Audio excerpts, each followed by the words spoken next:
Hello, people, and welcome to the first episode of my podcast. In this episode, I'll be talking about what I call the fallacy of the introvert-extrovert distinction.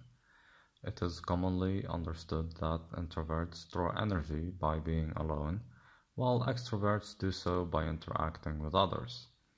To me, there are a few inconsistencies with that definition. The first one is that we now know that all humans need positive social interactions, i.e., they must draw energy from others in order to survive. For instance, neuroscientist Lisa Feldman Barrett says that the best thing for your nervous system is another human, and the worst thing for your nervous system is another human, adding that we get sick and die earlier when we persistently feel lonely. It also seems that introverts can actually recharge by socializing with others. The famous self-declared introvert Will Storr says that, "On the occasions that I do socialize and it goes okay, I feel so high that I struggle to sleep." In a study published in the Journal of Psychology, researchers found that introverts report being in a positive mood after socializing. Surprisingly, the same study shows that even extroverts feel tired after 3 hours of social interaction, perhaps proving that they need to recharge by being alone. An argument that's been circulating is that introverts and extroverts are just wired that way. This is based on a few studies that highlight the differences in the brains of the two types. For example, that extroverts displayed a stronger response in two brain regions, namely the amygdala and nucleus accumbens, hope I'm pronouncing that correctly, which are responsible for processing emotional stimuli. In a way, some argue that introverts are more sensitive to dopamine, and so an interaction once a week makes them feel over the moon. Extroverts, on the other hand, are less sensitive to dopamine, and so they need a lot of it to feel anything. But the problem with concluding from that introversion and extroversion are merely a physiological property is that research has also shown that social interactions can sculpt the brain, and that early experiences can determine how genes are turned on and off, and even whether some are expressed at all. Is it possible that it's a matter of tolerance? The more positive interactions you have, the less happy you're going to be with each new interaction, a bit like nicotine and smoking.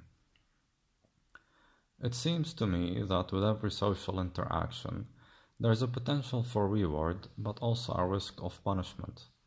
And because introverts had experiences of mostly negative interactions, for the same potential for reward, introverts would have a higher risk of punishment in comparison with extroverts. So when confronted with a social situation, introverts are likely to retreat and avoid the interaction, while extroverts would delve in and mingle because they think it will probably end with a reward.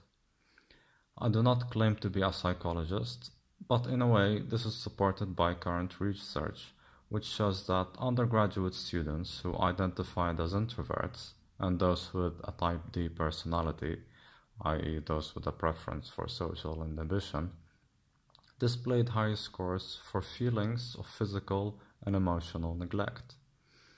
It is possible that introversion and extroversion are more related to one's experiences rather than intrinsic physiological characteristics. It could even be argued that it's linked to one's interest and even level of intelligence. To clarify, if we assume that the average person in a society is interested in and loves talking about ITV's Love Island, then it is likely that that person will find an abundance of people to discuss that topic with, and therefore likely to be or become an extrovert. On the other hand, someone passionate about Carolingian art would probably not find all that many people to discuss that topic with at a party, and therefore likely to be or become an introvert.